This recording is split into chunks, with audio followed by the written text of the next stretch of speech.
Morning students. बच्चों, last lecture में हमने गॉस थ्योरम को स्टडी किया था। आज हम गॉस थ्योरम के दो एग्जांपल्स एनसीईआरटी का एग्जांपल नंबर 11 और 12 करेंगे और उसके बाद हम गॉस थ्योरम के यूजेस को स्टडी करेंगे। तो सबसे पहले हम 11th एग्जांपल की बात करते हैं।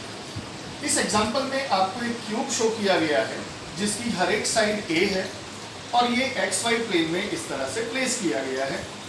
यहाँ पर इसका जो ये लेफ्ट फेस है, लेफ्ट प्लेन है, इसका जो डिस्टेंस है ओरिजिन से वो a गिवन है।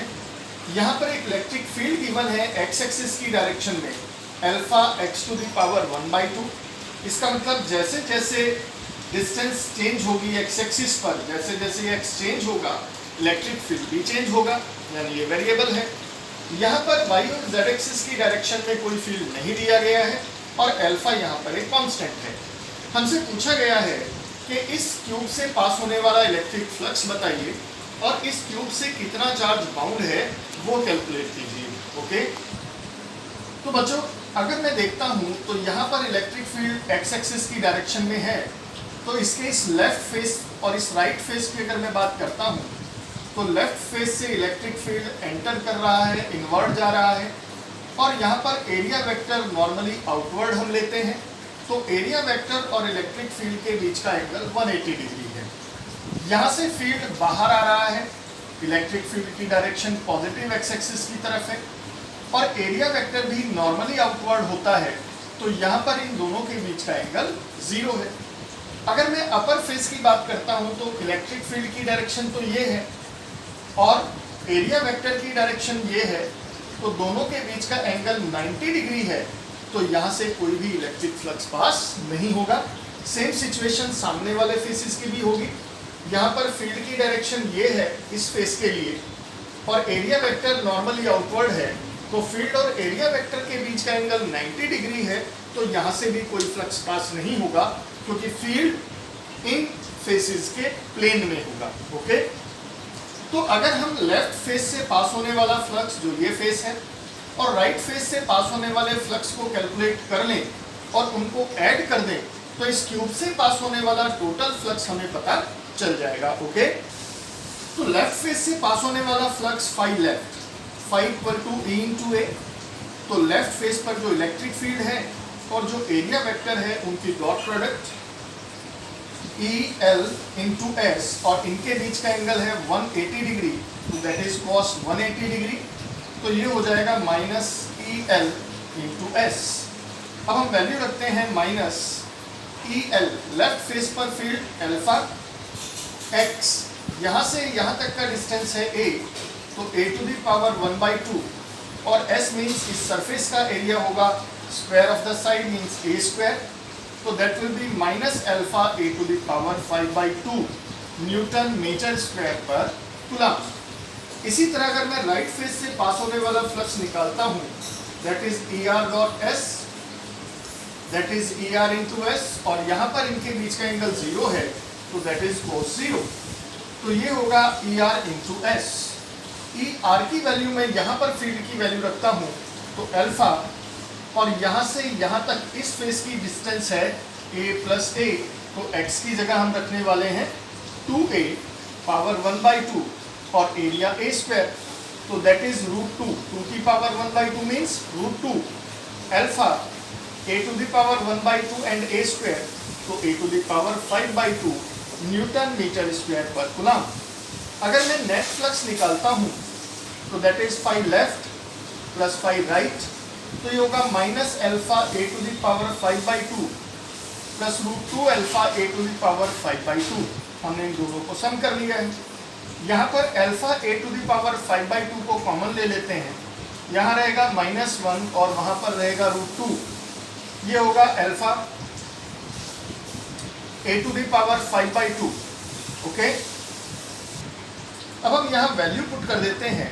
अल्फा की वैल्यू है 800, a की वैल्यू बच्चों गिवन है दैट इज 0.1 मीटर, तो यहाँ पर 0.1 की पावर 5/2 एंड मल्टीप्लाई -1 प्लस √2 का मतलब होता है 1.414, तो 1.414 में से -1 जाएगा, 0.414 रहेगा और जब हम इसको मल्टीप्लाई करते हैं तो ये आ जाता है 1.05 न्यूटन मीटर स्क्वायर पर कूलम।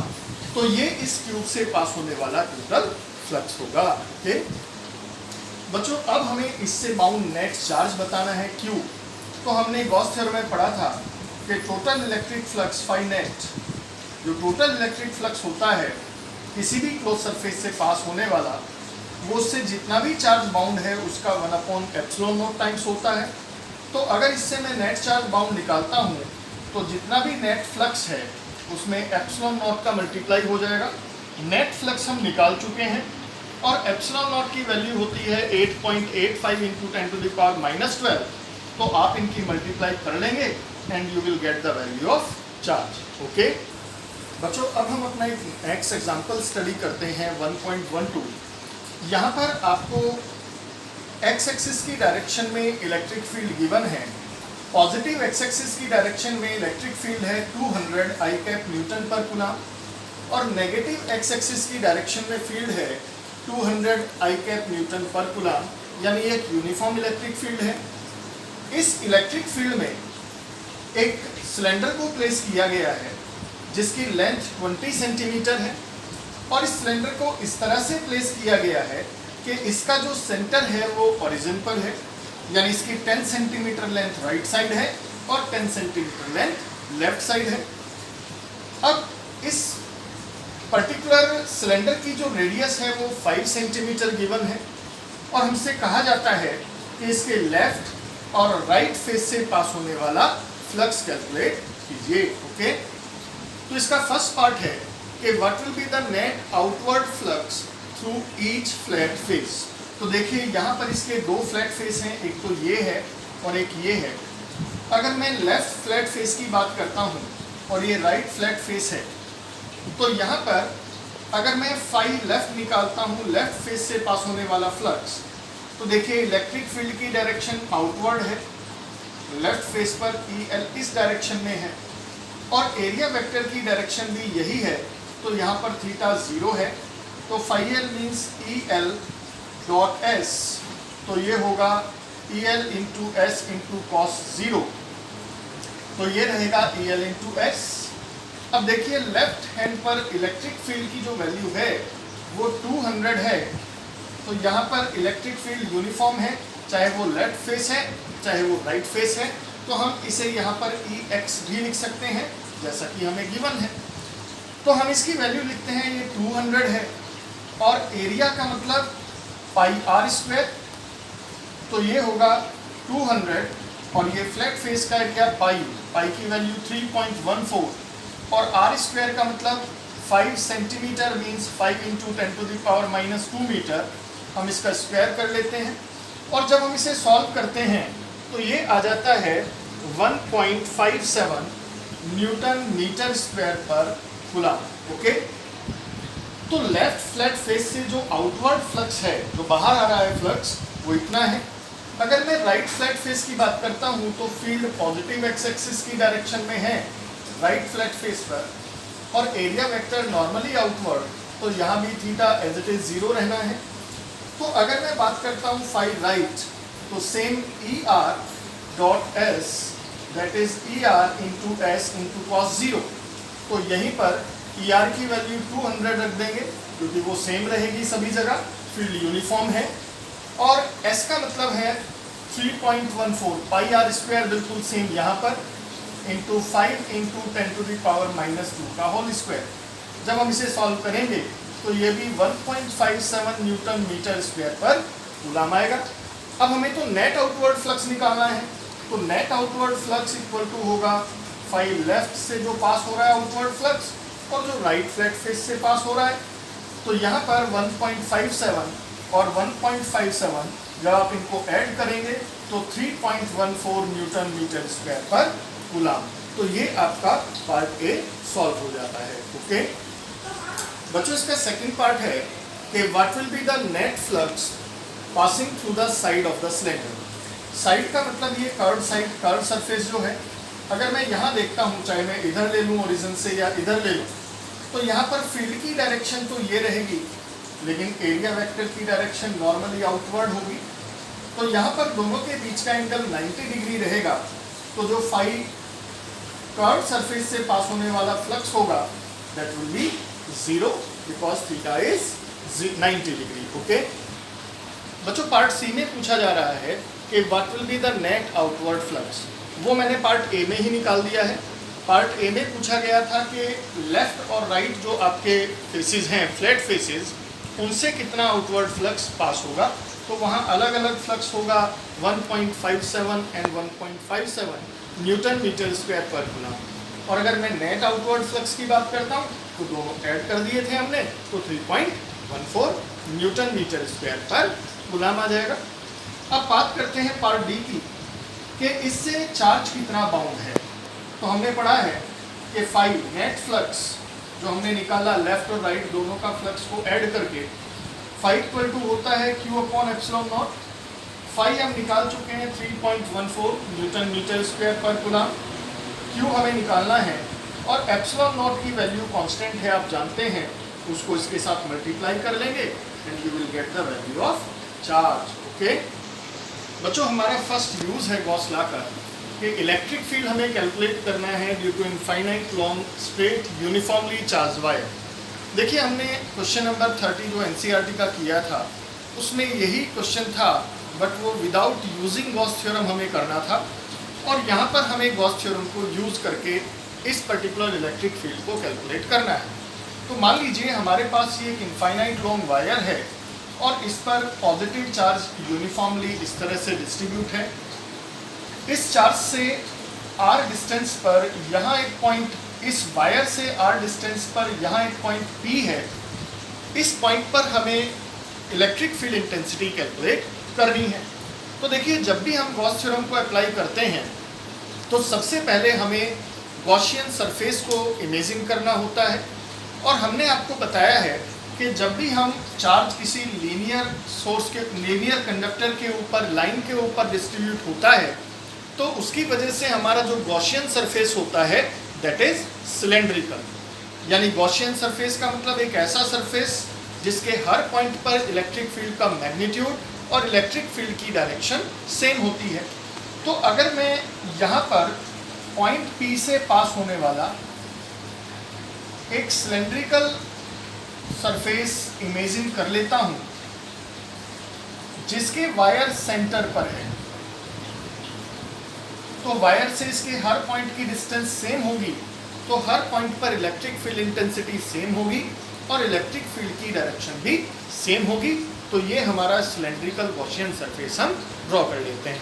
ओके बच्चों, मान लीजिए कि यहाँ पर जो लीनियर चार्ज डेंसिटी है दैट इज लैम्डा और ये जो हमने एक पर्टिकुलर लेंथ ली है गॉसियन सरफेस की, ये L है और इस लेंथ से जो चार्ज बाउंड है दैट इज Q।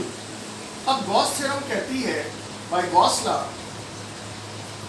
कि इस सिलेंड्रिकल गॉसियन सरफेस से, that is cylindrical Gaussian surface, तो इससे पास होने वाला जो भी इलेक्ट्रिक फ्लक्स होगा E डॉट ds, वो इससे जितना भी चार्ज बाउंड है वो उस बाउंड चार्ज का 1/ε0 टाइम्स होगा। अगर मैं यहाँ पर इस सिलेंड्रिकल गॉसियन सरफेस से पास होने वाले फ्लक्स की बात करता हूँ तो यहाँ पर सिलेंडर के 3 फेसेस होते हैं, पहला फ्लैट फेस, दूसरा फ्लैट फेस और तीसरा कर्व फेस। तो यहाँ पर अगर मैं पहला फ्लैट फेस लेता हूँ, ये जो फर्स्ट फ्लैट फेस है ये, तो यहाँ पर अगर इस पॉजिटिव चार्ज की वजह से कोई भी मैं छोटा सा एरिया एलिमेंट लेता हूँ तो इस पॉजिटिव चार्ज की वजह से यहाँ फील्ड की डायरेक्शन होगी away from the positive and area vector is normally outward, यानी यहाँ फील्ड और एरिया वेक्टर के बीच का एंगल 90 डिग्री होगा। अगर मैं दूसरे फ्लैट फेस की बात करता हूँ, ये सेकंड फ्लैट फेस है और यहाँ पर छोटा सा एरिया एलिमेंट ले लेते हैं तो पॉजिटिव चार्ज की वजह से फील्ड तो अवे फ्रॉम द पॉजिटिव और एरिया वेक्टर की डायरेक्शन नॉर्मली आउटवर्ड, तो यहाँ भी इनके बीच का एंगल 90 डिग्री होगा। और अगर मैं कर्व फेस की बात करता हूँ तो यहाँ पर मैं छोटा सा एरिया एलिमेंट ले लेता हूँ, इस पॉजिटिव चार्ज की वजह से फील्ड होगा away from the positive charge and area vector is normally outward, तो यहाँ पर थीटा होगा 0 डिग्री। तो अगर मैं इस पूरे के पूरे सिलेंड्रिकल गॉसियन सरफेस से फ्लक्स जो पास हो रहा है उसको निकालता हूँ तो इसको मैंने फर्स्ट फ्लैट फेस, इसको सेकंड कहा है और कर्ड फेस को मैं थर्ड कह देता हूं। तो यानी जो फ्लक्स पास होता है E डॉट डी एस किससे, फर्स्ट फ्लैट फेस से, प्लस जो फ्लक्स पास होता है E डॉट डी एस किससे, सेकेंड फ्लैट फेस से, प्लस जो फ्लक्स पास होता है E dot D S third यानी कर्ड सरफेस से, वो इससे जितना भी चार्ज बाउंड है यानी Q अपॉन एप्सिलॉन नॉट। अब हम जानते हैं कि lambda equal to Q upon L, linear charge density का मतलब चार्ज पर यूनिट लेंथ, तो Q की जगह हम लिख सकते हैं lambda into L upon epsilon naught. Okay बच्चों, फर्स्ट फ्लैट फेस की बात हो रही है तो E और ds के बीच का एंगल 90 डिग्री है, तो फर्स्ट फ्लैट फेस में ये होगा EDS cos 90 plus second flat face में भी that is EDS cos 90 plus, और ये थर्ड कर्ड फेस है EDS cos 0 and that is lambda into L upon epsilon not.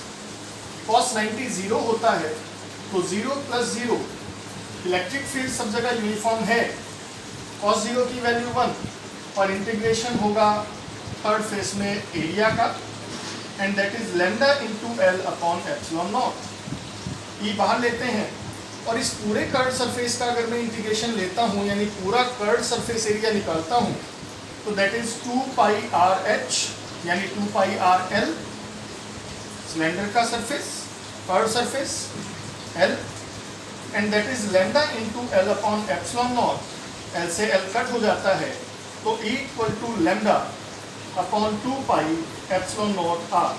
देखिए यही फॉर्मूला हमने विदाउट यूजिंग गॉस थ्योरम भी किया था, लेकिन वो बहुत लंबा प्रोसेस था और गॉस ने इसको बड़े शॉर्ट वे में अपनी थ्योरम को अप्लाई करके किया था। ओके बच्चों, अगर हम इसको वेक्टर फॉर्म में रिप्रेजेंट करते हैं तो यहाँ पर हम एक यूनिट वेक्टर की मल्टीप्लाई कर देते हैं, और यूनिट वेक्टर क्या है, एक रेडियल वेक्टर है। अगर मैं कर्ड सरफेस के कहीं पर भी लूँगा तो वो रेडियली आउटवर्ड बाहर आ रहा है, तो डायरेक्शन इलेक्ट्रिक फील्ड की रेडियली आउटवर्ड है और किसके, जो भी आपका वायर है उसके प्लेन के परपेंडिकुलर है। तो हमने कहा यूनिट वेक्टर n आपका एक रेडियल यूनिट वेक्टर है इन द प्लेन, किस प्लेन में है, perpendicular to the wire, wire के परपेंडिकुलर प्लेन में है, passing through the point P। Okay दूसरा यहाँ पर इलेक्ट्रिक फील्ड जो है that is inversely proportional to R, यानी जैसे जैसे R बढ़ेगा, वायर से डिस्टेंस बढ़ती है तो इलेक्ट्रिक फील्ड डिक्रीज होता है। तो यानी अगर मैं E और R के लिए एक कर्व ड्रॉ करता हूँ तो यहाँ इलेक्ट्रिक फील्ड और यहाँ डिस्टेंस फ्रॉम द वायर, तो यहाँ पर ये जो कर्व बनेगा वो इस तरह से बनेगा। ओके बच्चों, हमारा नेक्स्ट आर्टिकल है field due to uniformly charged infinite plane sheet. तो यहाँ पर हमारी एक इनफाइनाइट प्लेन शीट है जिस पर पॉजिटिव चार्ज यूनिफॉर्मली डिस्ट्रीब्यूटेड है और इसकी जो सरफेस चार्ज डेंसिटी है वो सिग्मा है, और हमें शीट से r डिस्टेंस पर, ये r डिस्टेंस पर यहाँ एक पॉइंट P हमें गिवन है और इस पॉइंट P पर जिसकी डिस्टेंस यहाँ से r है हमें इलेक्ट्रिक फील्ड इंटेंसिटी कैलकुलेट करनी है। देखिए हमारे पास क्योंकि एक शीट गिवन है तो इस शीट पर चार्ज दोनों तरफ फैला हुआ है, चार्ज यहाँ भी है और चार्ज यहाँ भी है, तो हमें गॉसियन सरफेस सबसे पहले कंसीडर करना होता है। तो गॉसियन सरफेस हम एक ऐसा सरफेस लेते हैं जिसके हर पॉइंट पर इलेक्ट्रिक फील्ड की इंटेंसिटी और मैग्नीट्यूड सेम हो। तो यहाँ पर इस शीट पर हम एक सिलेंड्रिकल गॉसियन सरफेस कंसीडर कर लेते हैं और ये सिलेंड्रिकल गॉसियन सरफेस यहाँ पॉइंट P तक, यानी यहाँ से यहाँ तक इसकी डिस्टेंस r हम ले लेते हैं, और बिल्कुल क्योंकि जितना डिस्टेंस यहाँ है उतना ही डिस्टेंस बैक साइड में भी होना चाहिए, तभी तो इस चार्ज की वजह से जितना फील्ड इधर होगा उतना ही फील्ड इधर होगा। तो बिल्कुल सेम उतना ही डिस्टेंस पर अपोजिट हम यहाँ पर एक पॉइंट P' ले लेते हैं और यहाँ पर ये गॉसियन सरफेस हम कंसीडर कर लेते हैं। ये हमारा सिलेंड्रिकल गॉसियन सरफेस है। इस सिलेंड्रिकल गॉसियन सरफेस से एक चार्ज बाउंड है और यहाँ पर दोनों पॉइंट P और P' की जो डिस्टेंस हैं वो R है। ओके, तो यहाँ पर ये हमारा एक सिलेंड्रिकल गॉसियन सरफेस हम ले लेते हैं और ये सिलेंड्रिकल गॉसियन सरफेस इस शीट को पंक्चर करते हुए दोनों साइड हमने इस तरह से ड्रॉ कर दिया है। अब इस गॉसियन सरफेस के 3 फेसेस हैं, एक ये फ्लैट फेस, एक ये फ्लैट फेस और एक कर्व फेस। तो अगर मैं गॉस थ्योरम लगाता हूँ तो बाय गॉस लॉ इस गॉसियन सरफेस से जो भी फ्लक्स पास होगा E डॉट ds वो जितना भी इससे चार्ज बाउंड है ये उसका 1/ε0 टाइम्स होगा। तो अगर मैं फर्स्ट फ्लैट फेस की बात करता हूँ तो यहाँ पर मैं एक छोटा सा एरिया एलिमेंट लेता हूँ। फील्ड की डायरेक्शन होगी अवे फ्रॉम द पॉजिटिव और एरिया वेक्टर भी नॉर्मली आउटवर्ड। तो यहाँ पर थीटा 0 डिग्री होगा।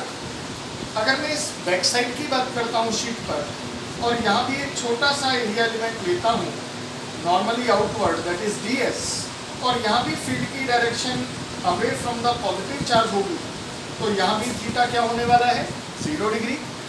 और अगर मैं कर्व फेस की बात करता हूँ, यहाँ एक छोटा एरिया एलिमेंट लेता हूँ तो इस पॉजिटिव चार्ज की वजह से फील्ड तो होगा away from the positive charge और एरिया वेक्टर की डायरेक्शन नॉर्मली आउटवर्ड तो यहाँ पर एंगल बनेगा 90 डिग्री। तो ये फर्स्ट फ्लैट फेस, ये सेकंड फ्लैट फेस और यहाँ पर ये थर्ड कर्व फेस।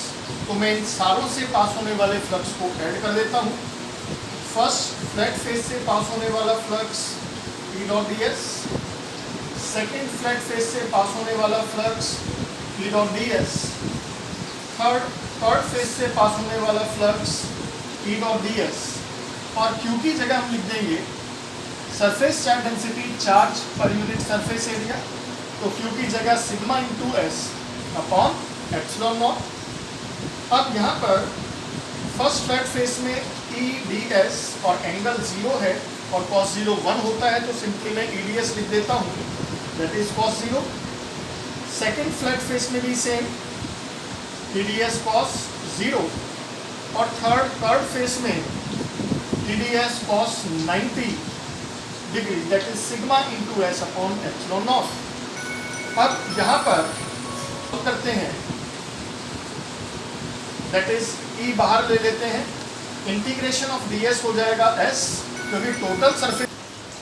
तो बच्चों यहाँ पर ये होगा E ds cos 0 की वैल्यू 1 होती है, यहाँ भी ये E ds cos 0 1 ये 0 and that is sigma into s upon epsilon naught.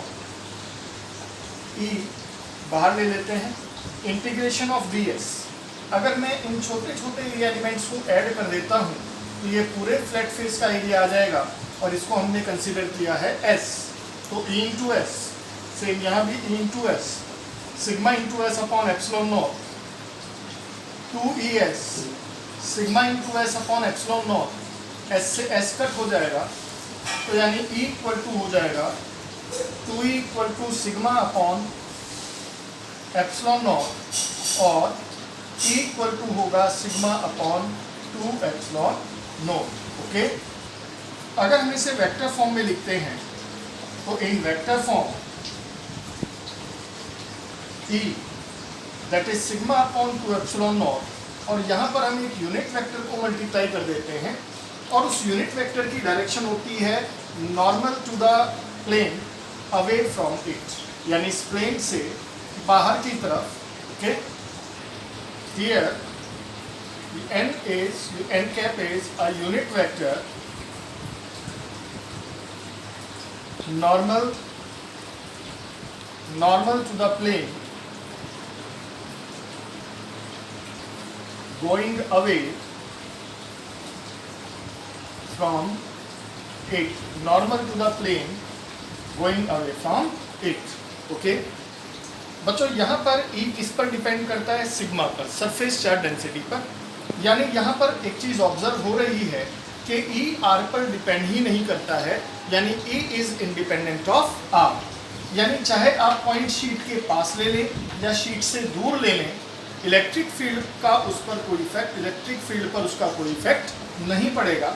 तो अगर मैं ई और आर के बीच में कर्व ड्रॉ करता हूँ एक infinite uniformly charged plane sheet के लिए, तो वो हमेशा कांस्टेंट रहता है whatever the value of R, क्योंकि वो आर पर डिपेंड ही नहीं करता है। ओके बच्चों, ये न्यूमेरिकल आता है कि हमें इलेक्ट्रिक फील्ड निकालना है due to two charged parallel plates. अब यहाँ पर ये दो प्लेट्स हैं और मान लीजिए इन दोनों पर ही पॉजिटिव चार्ज है, दोनों पर पॉजिटिव चार्ज है। इसकी सरफेस चार्ज डेंसिटी सिग्मा 1 है और इसकी सिग्मा 2, यानी यहाँ पर हमने मान लिया कि sigma 1 is greater than sigma 2, यानी इस पर charge per unit surface area ज़्यादा है और इस पर charge per unit surface area कम है।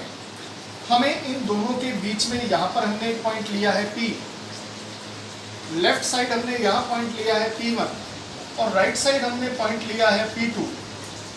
इन दोनों प्लेट्स की वजह से हमें इन पर्टिकुलर पॉइंट्स पर इलेक्ट्रिक फील्ड इंटेंसिटी कैलकुलेट करनी है।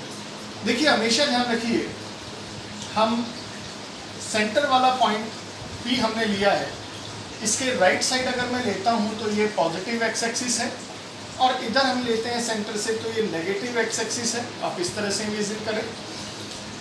यहाँ पर अगर मैं इस पॉइंट P1 की बात करता हूँ तो इस पॉजिटिव चार्ज की वजह से फील्ड होता है away from the positive charge, जो फर्स्ट प्लेट है और ये सेकेंड प्लेट है, तो फर्स्ट की वजह से फील्ड इस डायरेक्शन में होगा। सेकेंड प्लेट की वजह से फील्ड होता है away from the positive charge, that is E2, क्योंकि सिग्मा 1 ज़्यादा है सिग्मा 2 से, तो यहाँ पर E1 भी मैग्नीट्यूड में ज़्यादा होगा E2 से। और यहाँ पर दोनों की डायरेक्शन आप देख रहे हैं नेगेटिव एक्स एक्सिस की तरफ है, तो जब आप रिजल्ट निकालते हैं E1 या E लेफ्ट साइड में पॉइंट P1 पर, तो वो होगा -E1 -E2, यानी अगर फील्ड नेगेटिव एक्स एक्सिस की डायरेक्शन में है तो उसे माइनस ले लेते हैं और अगर वो पॉजिटिव एक्स एक्सिस की डायरेक्शन में है तो उसे प्लस ले लेते हैं।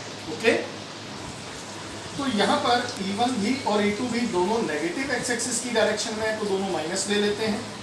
E1 का मतलब सिग्मा 1/2 एप्सिलॉन नॉट और E2 का मतलब सिग्मा 2/2 एप्सिलॉन नॉट। अगर यहाँ पर -1/2 एप्सिलॉन नॉट कॉमन ले लें तो अंदर बचेगा सिग्मा 1 प्लस सिग्मा 2, तो that is the electric field at point P1।